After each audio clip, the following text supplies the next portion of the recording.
काय करतोय आधी? हे मी येताना घेऊन आलेलो. काय घेऊन आले? मॅग्निफाइंग ग्लास घेऊन आलाय आणि ऊन पडलेलं आहे तर तो इथे एक्सपेरिमेंट करतोय. लागते का आग?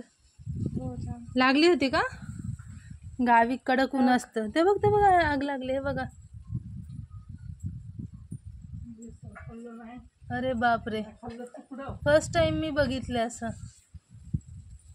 किती हार्श ऊन आहे बघा. बघा धूर निघतोय. इकडे काय नाही.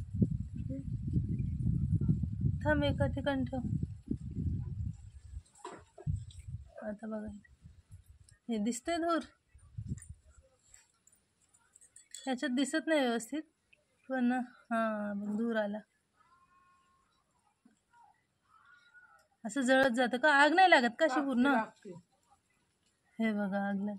अजून पुढे घेतला असतं उन्हाळ्यात तर लय लवकर लागले असते. अरे बापरे. हे बघा कागद जळलेला आहे. जाळ होतो जाळ. जळलं पण ते आता एकच जागा राहिलं कसं होणार? दाखव पेपर. हे बघ थांब. हे बघा धूर निघतोय. थांब आग लागत होती आधी. नाही लागत, धूरच निघतो. नाही थांब लागले ते. टीन टीन टीन टीन टीन तीन म्हणायच्या. टीन. बापरे बघ आग लागते थोडीशी. 1 2 बघायचं का आजी? या की काकी. 2 3 1 नाही ते पुढे गेलं. तुझा हात घे बाबा, हाताला पण ऊन लागते. दे इकडे.